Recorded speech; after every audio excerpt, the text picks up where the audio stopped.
We talk about SOI. I hope that you are familiar with the concept of SOI now, silicon on insulator, right? So what I'm showing here is a continuation of the SOI, silicon on insulator. So naturally, in this class, we will ask, how does the mobility change as a function of temperature? Do you still remember the Tagagi's mobility model? Maybe not fully, right? But you remember that this is about the temperature, right? So when we will see this for the photon, when you go to a lower temperature, the photon will go up. The photon mobility will go up because you have less lattice vibration, right? But eventually it will go down. Do you remember why? At lower temperature, the mobility will go down. What's the reason? Very good, excellent, right? So this is dominated by mu Coulomb, and this is dominated by mu photon. Okay, because when you move slower at lower temperature, carrier has a lower thermal velocity. As a result, it feel the electric field longer, so you got more affected, right? So let's look at what happened to SOI. First of all, it has two regions. It has something called FD, and other is PD. What is FD? Remember, what's FD? SOI?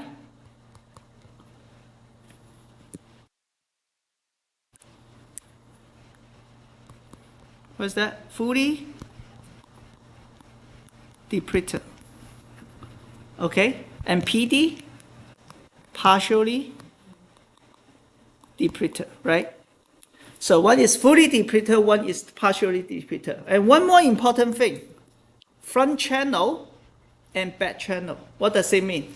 Because we're talking about SOI.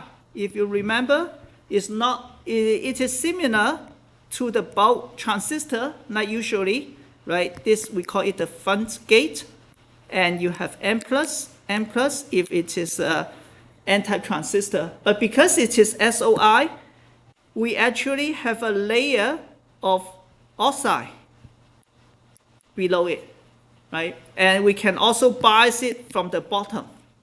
And that's why we have two possible channels. On the top is the front channel.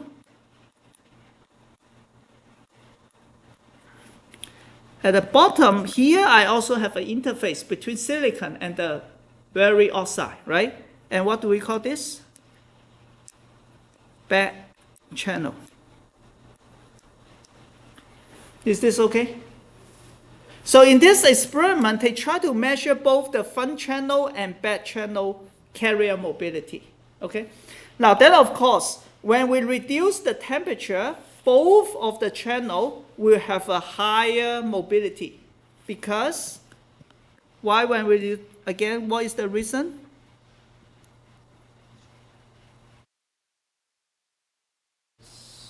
Less related to temperature. What is that? Temperature cause what type of scattering less? Less Less photon scattering, higher mobility, higher photon mobility. Yeah, because we're talking about mobility, right? Less scattering, larger mu photon. Yeah, so that is one thing, right? And another interesting thing is, look at this. We say that at low temperature, in bulk, right? Maybe I need to emphasize this. This is bulk.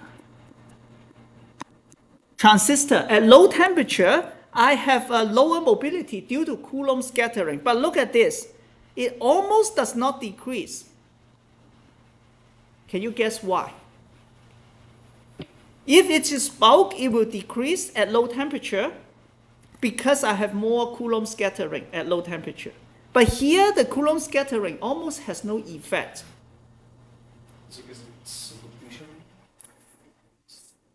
Both are at depletion region, right? Once you deplete it, you actually have the Coulomb charge, right?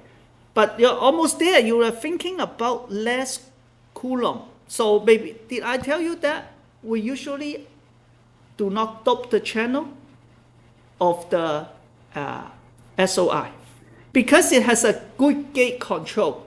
So that's why we actually do not dope it, right? So this is the reason why this part, because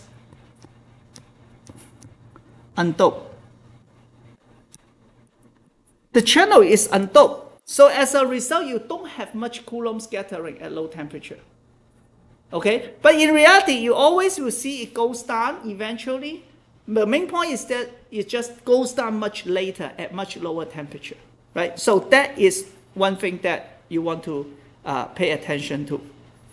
Another reason is that now, because this is very thin, particularly for fully depleted, remember fully depleted means that the thickness of the silicon is smaller than the depletion width, right? If it is partially depleted, let me remind you. If it is fully depleted, you have something like this. Very thin, N plus oxide, and this is all depleted. If it is partially depleted, because you are thicker, you are relatively thick, right? Then you might have depletion here. So it behaves like a bulk transistor. Okay? So in this case, when it is fully depleted, you are so thin that actually some of the carrier, they confine in the middle of the channel. So the environment is very nice. When you are at the interface, you actually close to the very rough and also non-ideal interface between the oxide and the silicon. So you feel a lot of scattering, surface roughness scattering. But if you go to the, if you have a lot of electron confined at the middle, you actually have less surface roughness scattering. So as a result, you also have an even larger mobility. Right? So in summary, for FD-SOI, you have a better mobility because you have so-called volume, some volume, not inversion, but yeah, close to volume inversion. That means your electron are closer to the volume of this silicon instead of at the interface. So you have less surface roughness scattering. At the same time, because you have a good gate control, you actually no need to dope the channel. So as a result, you have less Coulomb scattering. So in this sense, you actually have a higher mobility. Okay, but if you make it very, very thin, then you go to another extreme because it's so thin that your carrier is pressed against the top and the bottom channel at the same time. You feel a lot of scattering. And that's why in the model, we have something called thin layer model. Because you're not really, the electron is a wave function. You don't really reside in the silicon. You keep touching the interface.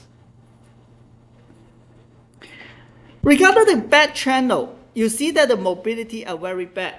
And that is easy to understand because the oxide at the bottom has much worse quality than the gate when we design the transistor.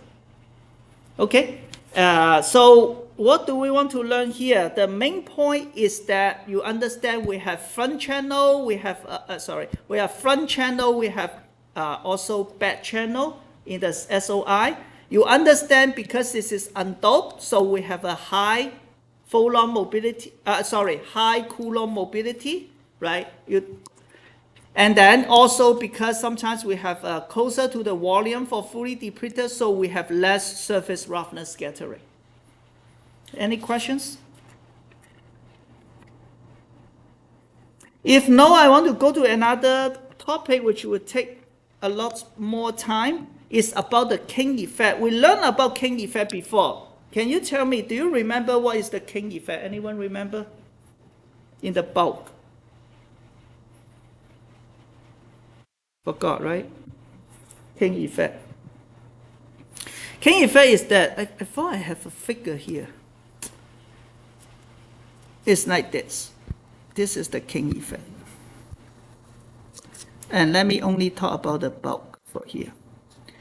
You have ID-VD curve. Do you remember ID-VD curve? How do they look like? You go up and then flat, right? Go up and then flat, right? This is the ID-VD curve for different VG. Now, what is Kink effect? You might see something like this when you go to the low temperature. Remember this? Right? This is the Kink effect, right? K-I-N-K, right? So let's review for bulk. If you remember, we said that was a big problem for bulk at low temperature, okay? This is important. At low temperature, usually you don't see that at high temperature, at room temperature for bulk, right? So I'm just repeating what we learned earlier. For a bulk transistor, you have a gate here. You have N plus, you have P region here, and then I need to bias it to P plus to the substrate, and these two are both connected to ground. And then I have N plus here, and this one may be high, 5 volts, right? Because this is talking about the VD. This is VD. Now, so I forgot to say, at low temperature, when the temperature is low. If you remember, we talked about impact ionization. We now have a junction here, N and P. So while we don't expect any currents going from the N to P region, but due to impact ionization, I will get some current, right, due to impact ionization. I will get some current flowing from the drain to the substrate. Now, while this is at 0 volt, effectively, there is some resistor along here, which is the substrate resistor, that what I mentioned earlier. And because of this current, you cause some IR drop, right? Some potential drop. For example, if you say this is 0 volt, here might be 0.5 volt, because R sub times I equal to 0.5, for example. This is I. Okay, is this okay for this physics? Right, because of impact ionization, I have some current going through PN junction, right? This is reverse bias. In principle, I don't want to have any current, but because of impact ionization, I get some current. And this current is going to travel across this substrate. At low temperature, it has high resistance. Why? Why at low temperature, the substrate has a high resistance? What do we call that? Or what's the phenomenon? What happened to the electron or hole? They freeze out. Yes, correct. At low temperature, due to freeze-out effect, you don't have mobile hole, so this is resistive. So this current is going to pass through a very large resistor, so easily I can bring up the voltage to 0.5 volt when at large drain voltage, right? And if you remember, when you have this sub-volt VB, right, this is equal to VB. So when I substrate increase, right, the I is just the I sub increase, then the VB will increase. Once VB increase, you will reduce the threshold voltage because of the body bias effect. Okay? If you reduce the threshold voltage, then of course the current will increase. And that is what we have here.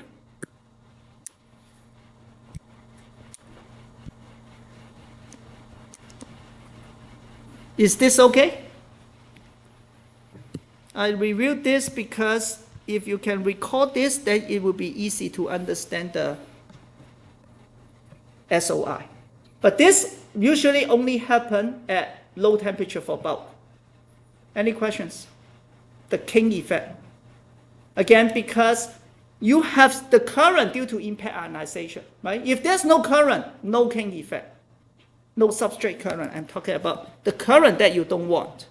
It's not the surface current, it's the substrate current. And because of the large resistance. Okay, then how about for partially depleted SOI? And that is the problem. If we try to look at partially depleted SOI, the same thing can happen.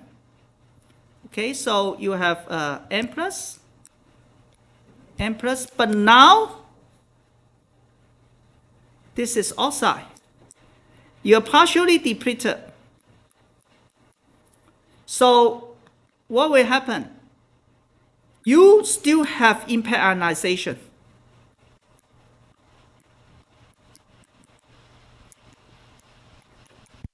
Right? Because you have a VD, which is high. You have a high drain voltage.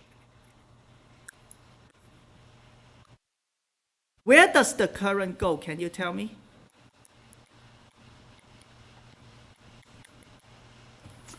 Where does the current go?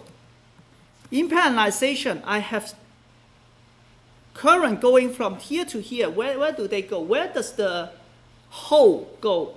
The hole will go to here, right? This is P-type. Where do they go?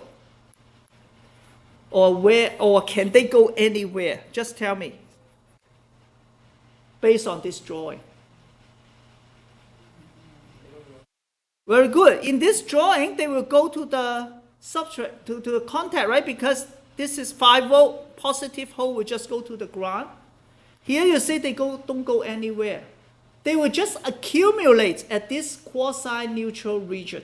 Accumulate. So if here there's a partial depleted one, right? Nicer drawing. They will just stay at this quasi-depletion region. I really don't know why actually this figure is wrong. Depletion should be, it should be wider in this direction, right? So this is a wrong drawing. Okay, so they will accumulate at that direction, right? So let me draw a band diagram. If I call this A, this is A dash, I will see something like this.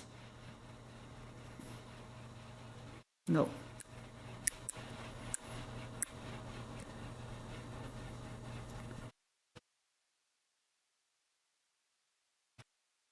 And let me do a better job because we have a 5 volt drain, so this one should go down. Right, this is A dash, this is A. When I have impact ionization, actually I have a lot of holes going here, a lot of electron going down, right? Because electron goes to 5 volts and then holes go to here. Now, this is just like a pocket, a low potential for hole, although it goes up, but because it's hole, so it attracts to the top. You're going to accumulate a lot of hole here, right? So once you accumulate, what happens? When you accumulate the holes a positive charge, then you are going to pull down the barrier of the middle, right? Due to hole accumulation. Okay, so that is the same. It's just like I have a positive bias to the substrate. And as a result, I also have the Kink effect. But this happened, right?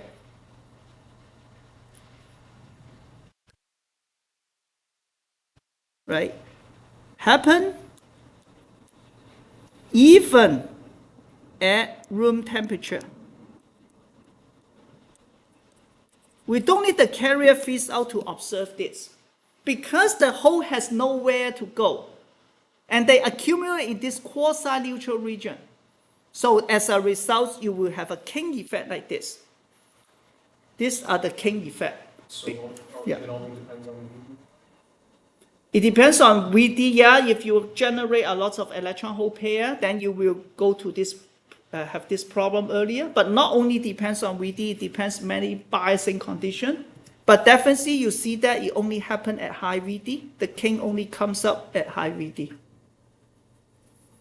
So that is the so-called Kink effect.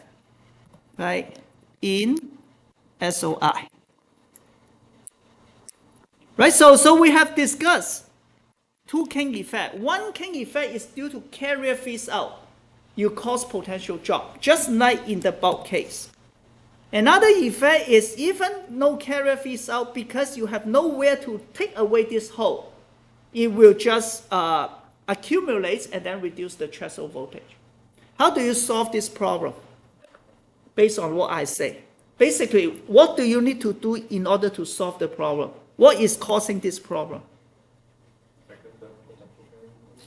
Yeah, what caused the potential barrier goes down again? Hole accumulation. How can you avoid hole accumulation? Very good, fully depleted. Or you connect the substrate to a potential, right? I'm asking someone myself just like, how can you prevent the water from accumulating in the bucket? Well, punch a hole to the bucket, then you won't accumulate. That's right, you tap it to the body, right? Or fully depleted. Tilt the bucket so that it's upside down. You are not going to accumulate. Excellent. Right, so that is the Kink effect, but at the same time, I want to talk about that when you have a high gate voltage, which means here I have a large current. IVG, you have large I, then it generates a lot of power. Vi will be very large. And because of this large power, you are going to heat up the device easily. Now, when we want to heat up something, it means you need to stop the heat from going away, right? And that is the SOI, the barium oxide. Remember, we say that the barium oxide is a good thermal insulator.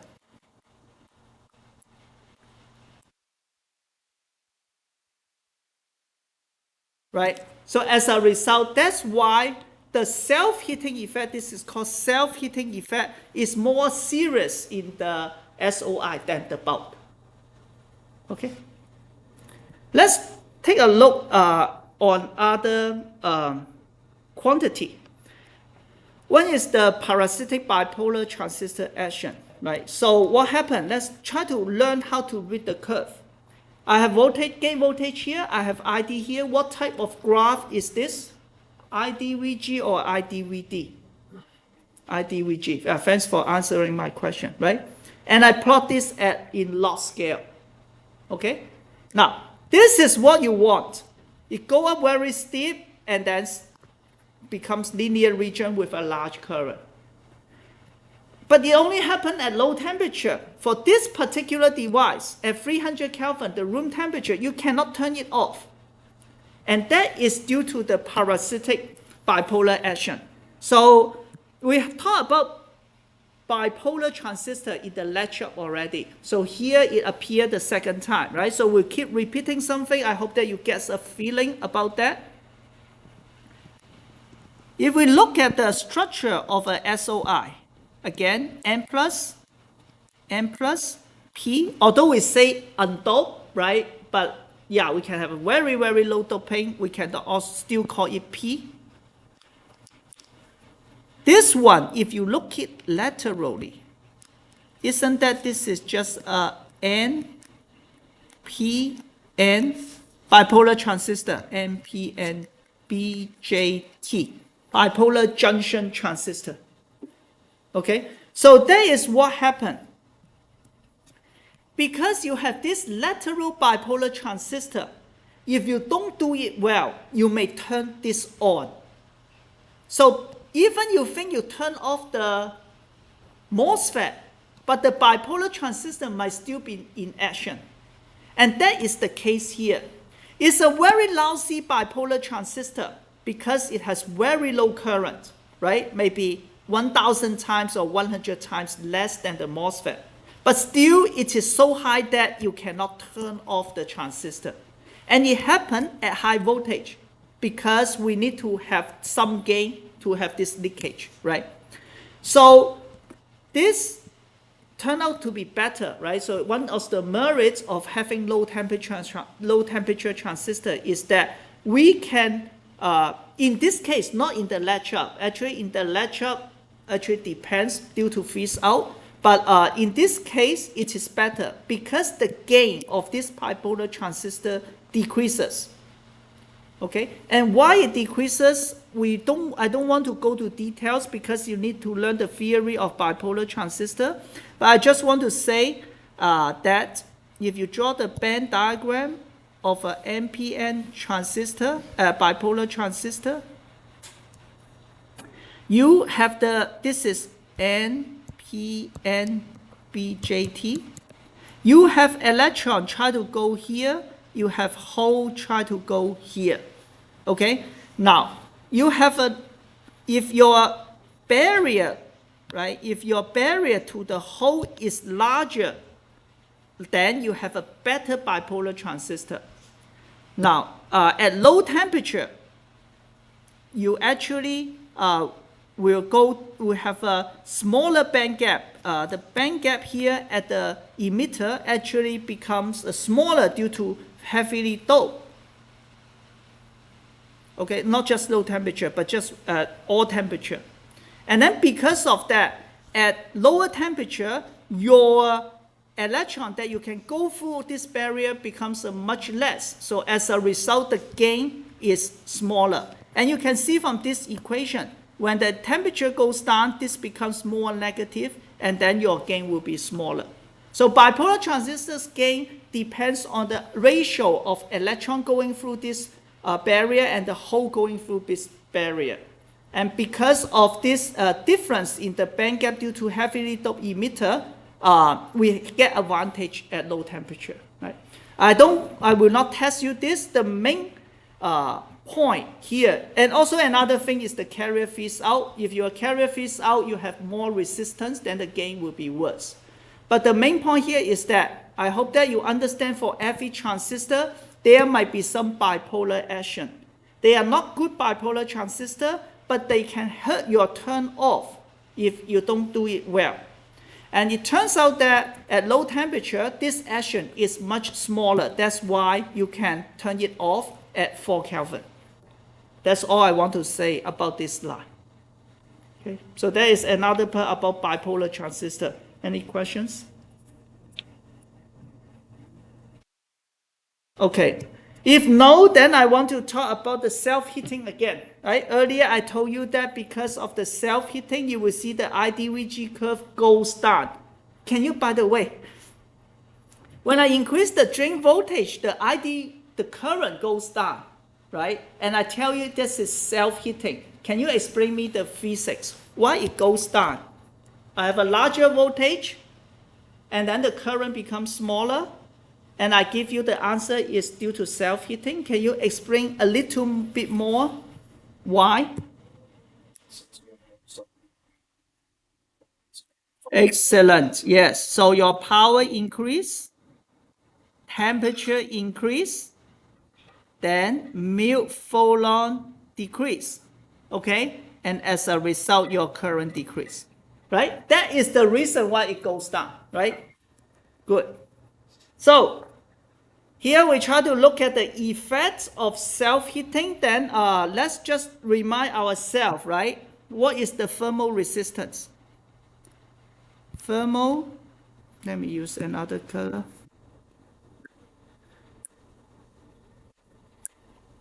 Do you remember what is thermal resistance? How do you define it? I mentioned in the first class. Remember, I try to relate it to the currents, to the resistance. Electrical resistance is like the voltage divided by current, right? So what is the counterpart of voltage in the thermal network? Temperature difference, very good. Delta T.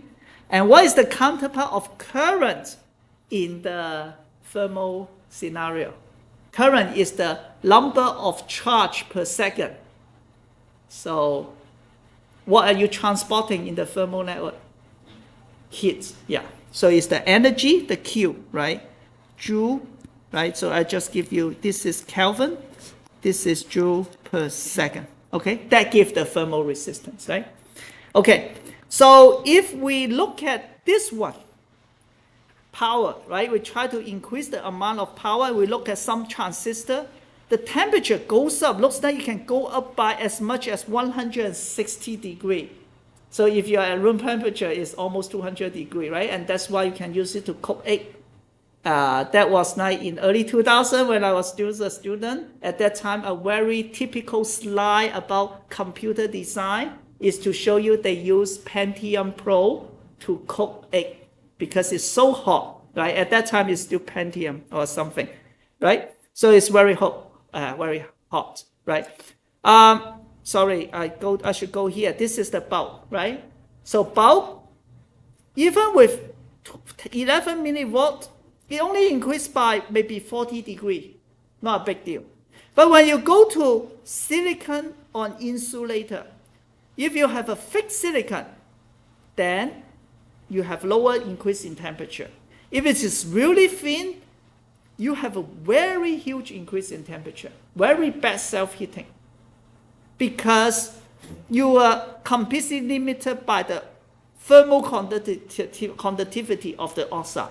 All the heat you generate just stay there, right? Then you keep accumulate. It's just like a capacitor. All the charge you generate there, your voltage keep increasing. Now, all the heat you generate stay there. It cannot be dissipated. Then your temperature keep increasing, right? So that is a big deal, right? Another important thing is that even for thermal resistance itself, if you go to a low temperature, it actually increases. I think you, in the first class, we talked about that also, right? But that is thermal conductivity. That was for silicon. This time we talk about the oxide, right? The thermal conductive resistance of oxide actually increase at lower temperature. That make it worse, right? Because then you are going to accumulate a lot more heat, right? Because SOI has an oxide underneath, and that's why we need to understand its thermal conductivity. Okay. So if we look at this figure, right, it is very similar to what we show here. You have, but here is the drain voltage, but drain voltage is related to the power, right? Because voltage times current is power. If you assume the current is similar, then that's talking about I have more and more power. And again, now look at this, at different temperature, 300 Kelvin all the way to 50 Kelvin. The delta T increase a lot. Now look at this, this is 300 Kelvin ambient. So what we are really talking about is this. You have a device, right, N plus, and then here. And then you have oxide, right? And then you have silicon. And what we're saying is this. For example, here 160, this is 160 Kelvin. For example, this example. This one. Ambient is 160. You cool it to 160, right? But however, here it hit up to 310. Maybe it's better to do the addition. Here hit up to 160 plus 150. So do they just leave the current going? Very good point, right? He asked, do they just leave the current going until you reach the equilibrium? I think so. I did not read this paper, but I think so. So now, since you asked this, I want to tell you in the community, when people do the measurement, they have two types, particularly for power device. One is just steady current, like what you said, let you wait for equilibrium, and then you get a lot of self-heating. Another is called pulse measurement. You apply a millisecond pulse and measure the current, and that we assume there's no self-heating because it's so fast, right? So since you have this amount of self-heating, I think they might not be equilibrium, but it will be like seconds or 10 seconds, yeah. So if you go to 50 Kelvin, you increase by 350, right? So maybe in melt, so I really don't know how they do it exactly, maybe not really equilibrium. And also this is the peak, right? So this means here it reached about 400 Kelvin, which is still okay. It's not melt, right? It's 400 Kelvin, just 120 degrees C, still okay. The transistor is still okay. But you are thinking that it's working at 160 Kelvin, turn out it's 310 Kelvin. But that's a problem. Right? That's first thing. Another thing is that for a certain power dissipation, there's an optimal ambient temperature, give the least self-heating. So what am I talking about here? If you look at this graph, this is the ambient temperature, like this one, 160. Right, let me emphasize. This is the so-called ambient, right? You put in thermal contact to the ambient, right? So if you look at the device, this shows you a curve. It shows you a curve that has it always heat up to 150 degrees C. Okay? So if you put it here, this is about 30 Kelvin. And you look at this one, this is about 100 Kelvin, right? So if you run the device at 30 Kelvin, and then if its power generation is about 80 millivolt, that is this orange line.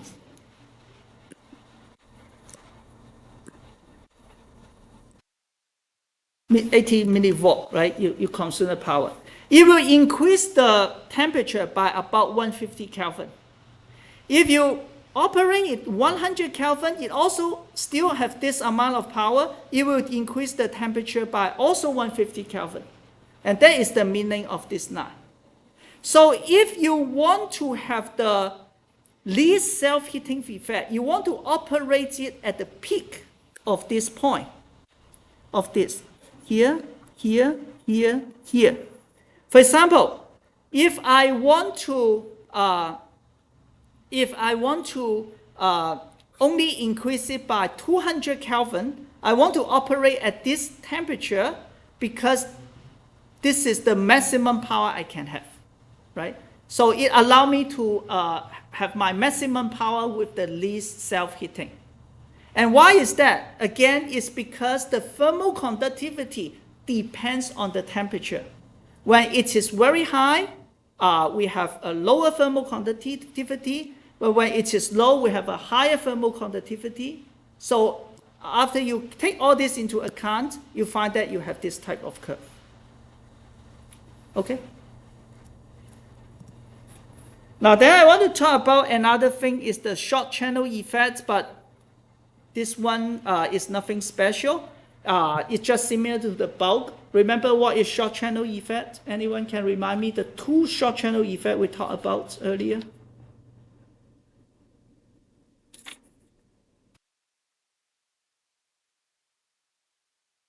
What is short channel effect? It means that when the channel is very, very short, what happens? You lose the gate control as a result.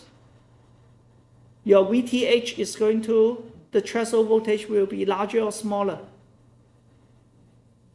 when it becomes short. Goes down, right? You lose the control, right? You just think about, if you forget, you just think about when, the God is always say you cannot, nothing is perfect, you make it short, looks like great, you must lose something, and it's a switch, right? So switch, what is good thing about switch is that you want to be able to turn off something, and now it is shorter, right? Very short, and then so your VTH go down, it looks like you cannot turn it off, right? So you have a short channel effect, if you remember. One is VTH goes down, right? And other is dipole, remember? Drain-induced barrier lowering. If you increase the drain voltage, the threshold voltage will also go down, right? So here you see that if you compare this one, right? Let's look at 0.1 to 0.05, right? For the cross, and then to the square. So you see that when Actually, I don't know why I show this figure as short channel effect. This is not really short channel effect. But maybe we were talking about the subtraction slope. But basically, you have a better subtraction slope as expected, and also less short channel effect. I can claim that this is very tiny, but still I can claim that if you go from 0.1 micron to 0.05 micron, you see the threshold voltage becomes smaller, but here you almost overlap, right? So you have less short channel effect. Again, why? Why at low temperature we have less short channel effect? Do you remember? Something related to temperature. What is the mechanism for the transport for transistor? Exactly, because we rely on particularly in the subthreshold slope, we rely on the fermionic emission, right, of the electron. So when you go to low temperature, the barrier seems to be very high for them, that low energy electron, right? So you have less short channel effect, because short channel effect means you lower the barrier in some sense, right? Okay. Another is regarding the hot carrier degradation is again similar to the bulk, right? But we won't go into detail. The point is that if you are at low stress, you actually have a better hot carrier degradation, means less hot carrier degradation at low temperature. That is because it's related to impact ionization. Do you remember impact ionization? The temperature dependency of impact ionization. Do I say the right thing?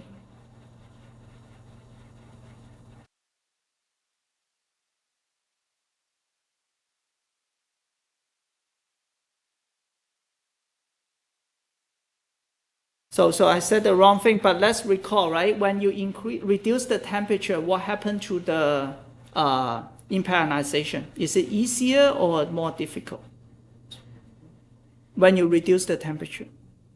Think about it's also called avalanche, right? When you reduce the temperature, is it easier or more difficult?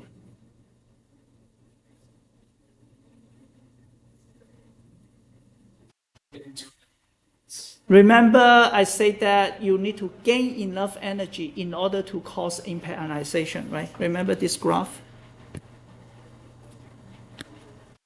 Remember I said, okay, I only have this tiny electron, and then if I lose my energy very fast, then I won't be able to generate electron hole pair.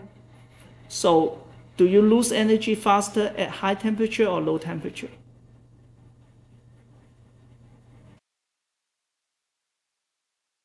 Actually high temperature, because you have more photon scattering. Your lattice keep vibrating, right? So, but if I go to low temperature, then I can gain enough energy before I lose my energy, and then it will cause impact ionization. And actually, so I said something wrong, right? This kind of explain this part. Okay, so you have more impact ionization,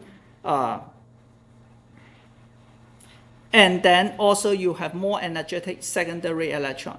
Now for this part then, at low VD, why it becomes better, I wrote here, is because the parasitic bipolar transistor effect is less. We talked about that earlier, right? This is the parasitic bipolar transistor. At low temperature, it is less because the gain is smaller. So as a result, this is better. But only for this special case. There's no unified theory, so you need to be careful when you deal with this hot carrier degradation, right? So you just look at the experimental data carefully and try to explain. Okay? The last thing I want to talk about the SOI is about the quantum confinement effect. And why it's related to cryogenic, we will understand very soon, right? But let's look at what is the meaning of quantum confinement effect. This is the SOI, right? Maybe this is oxide.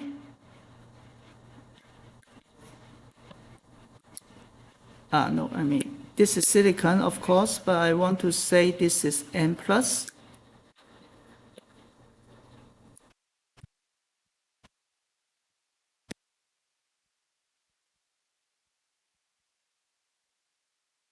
And then you have oxide here, correct?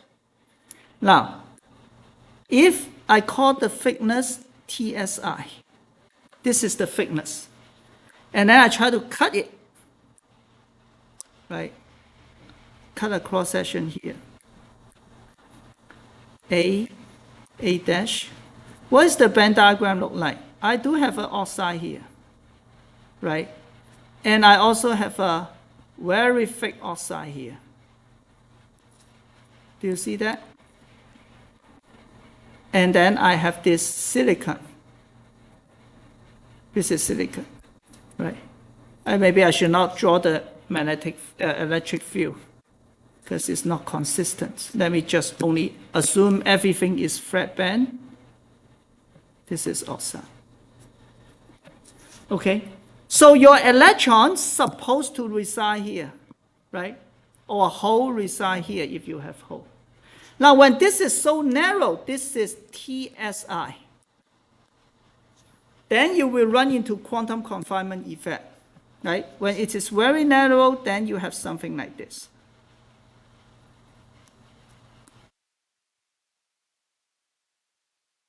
Yeah, these are the band, a conduction band, valence band, but you also will have this confinement band. Just due to quantum confinement, because it's so narrow, you cannot occupy the bottom energy. You have some minimum or finite ground state energy, just like what you did in the simple harmonic oscillator. Right? So because of this, you have this one, I call it the first subband. We call this a subband, right? And then second subband or first subband. This is going to effectively increase your threshold voltage. So that's why when you go to very small TSI, your threshold voltage will increase because the effective band gap of the silicon is increased, right? It was 1.12 eV, but because of this confinement band, the electron cannot reside just right at the edge due to quantum confinement. It can only reside further away. When it is very thin, then it is even further away. Right? So the effective band gap is large. As a result, you will have a larger